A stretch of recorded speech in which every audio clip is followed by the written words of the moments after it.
How's it going, everybody? Welcome back to VoroMotors. I'm AJ Hart, here with another guide to improve your ride. Now, you've all been asking for it, you've all been waiting for it, and it's finally here. Habushki!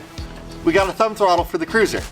So now, when you want to go out in the cruiser, you don't have to use your index finger looking like a little pirate on the road on the handlebars, just hanging on to the top there. Now, you can use your thumb to actually use the throttle underneath the handlebars. I find it way more convenient, and I'm sure that a lot of you are going to too. Now that we have the thumb throttle, you can pick it up in our store with the link down below.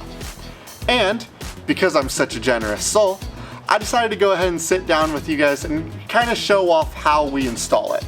It's a really easy thing to swap out. You're just gonna need some Allen keys, and you'll be done in 10 minutes. So let's go ahead and jump into it. First things first, we need to get the grip off. But using an air compressor, you can push that right to the end, turn the air pump on, inflate it, and pull it off. Now, we need to get the brake handle off. So we're just gonna take an Allen wrench and go underneath to the bolt there, loosen it up, and then slide this off. Now, let's go ahead and take the bolts off of the old throttle. Just the top two ones will make it so that the throttle will come off from the bracket. Do be mindful that on the back of this, there are two nuts. You're gonna need these nuts when you put on the new throttle, so make sure you don't lose them.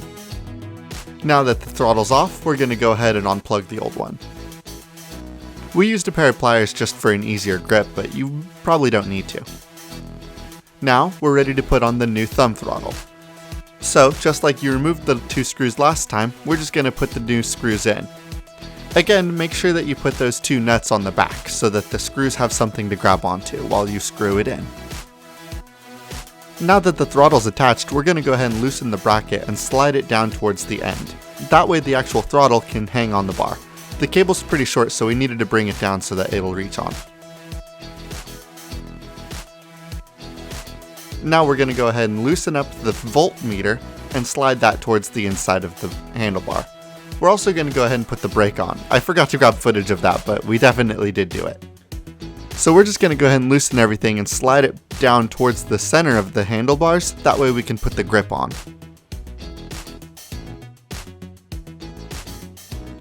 We're also going to go ahead and plug in the new throttle to make sure that it turns on.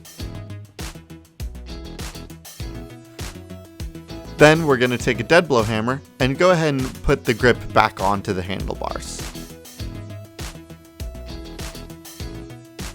Now we're ready to start adjusting where we want everything to sit, and we want to bring it back towards the grip. So just go ahead and pull it all back towards the grip so that you can make sure that the handlebars will still fold. Now we're going to go back underneath and tighten them from the outside in.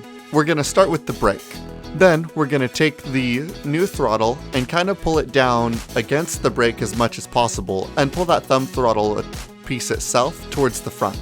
The cable's a little short, so you're going to want to make sure that you give it as much lean forward as you can. Then we're going to go ahead and tighten the thumb throttle on the bottom here. And while we're at it, we're going to go ahead and tighten up the voltmeter. Now we're ready to go back up to the top and tighten the bracket for the display.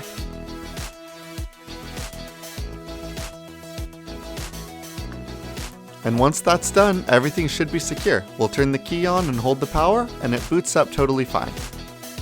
And there you have it. See? Easy peasy.